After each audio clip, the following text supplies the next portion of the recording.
Assalamualaikum warahmatullahi wabarakatuh. Hai, perkenalkan kami dari kelompok 8 yang beranggotakan saya sendiri Divana Rahma dan saya sendiri Nurul Nabila akan menerangkan kembali mengenai kecerdasan naturalis. Dan juga kita akan menayangkan sebuah video mengenai cara pengembangan kecerdasan naturalis melalui media permainan pohon tri atau pohon alam. Untuk kelanjutannya, let's go!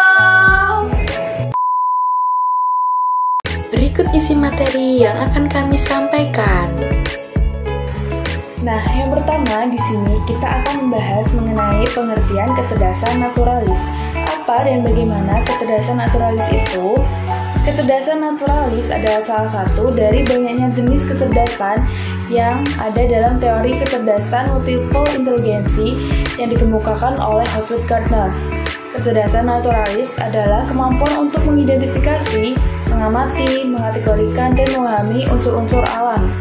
Sebagai contoh, tumbuhan, hewan, dan lingkungan. Kecerdasan ini berkaitan dengan kemampuan seseorang untuk memahami dan berinteraksi dengan alam, serta organisme hidup di dalamnya.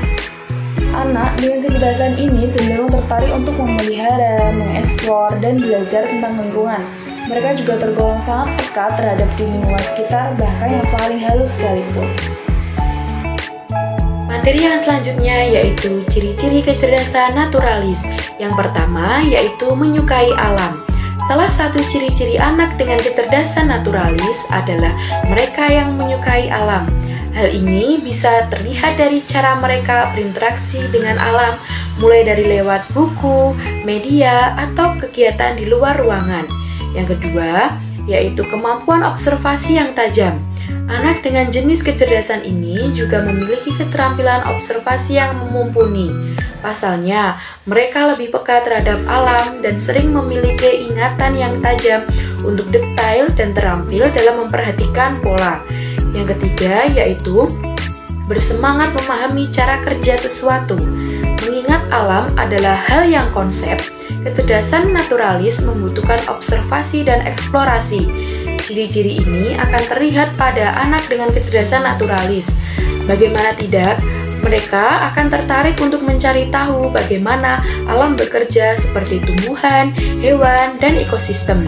Yang keempat, yaitu tidak menyukai polusi. Anak dengan kecerdasan naturalis sering tidak menyukai polusi atau apapun yang merusak lingkungan. Anak yang tumbuh dengan kecerdasan ini peduli dengan alam dan mendorong mereka untuk melestarikan beberapa tindakan.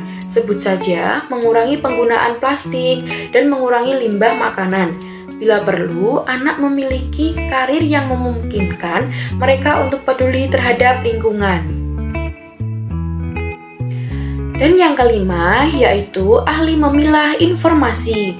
Ciri-ciri kecerdasan naturalis lainnya adalah anak tergolong ahli dalam memilah informasi. Anak bisa dengan mudah menemukan pola yang ada, membuat yang baru, kemudian mengategorikan sebuah informasi. Dalam hal alam, anak mudah mengategorikan tumbuhan, daun, kerang, dan bebatuan. Dan yang keenam, mencintai dan merawat hewan. Anak dengan kecerdasan naturalis cenderung menyukai dan ingin memelihara hewan.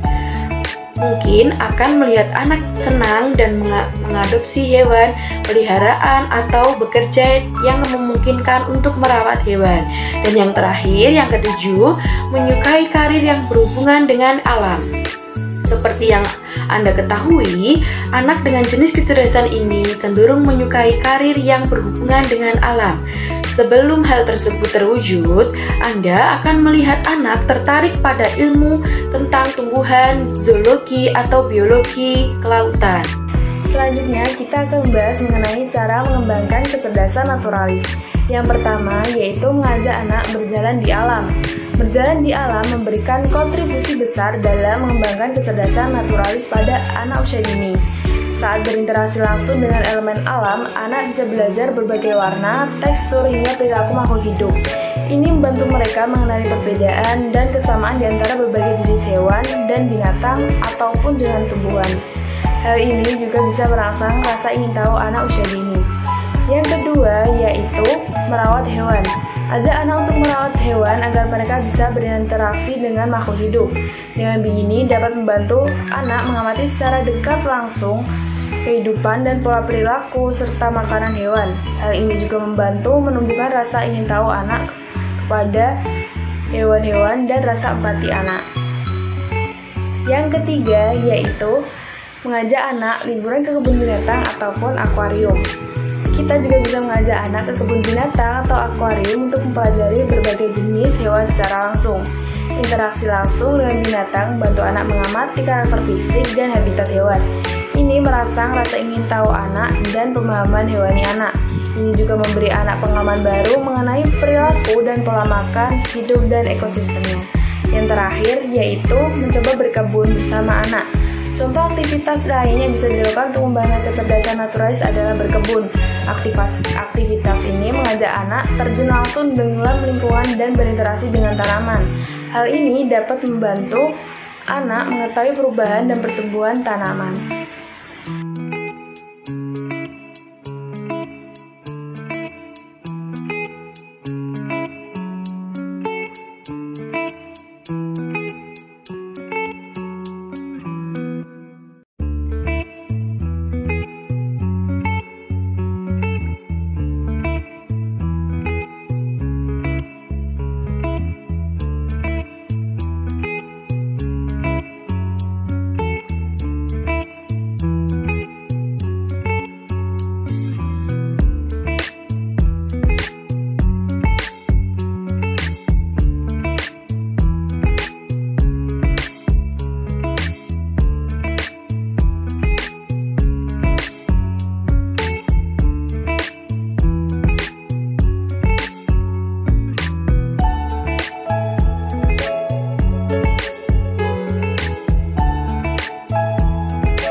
terakhir, di sini kita akan membahas mengenai manfaat dari media permainan yang telah kita tayangkan. Ada 4 manfaat utama, yaitu yang pertama, 1. Meningkatkan kreativitas sekaligus daya imajinasi pada anak usia dini.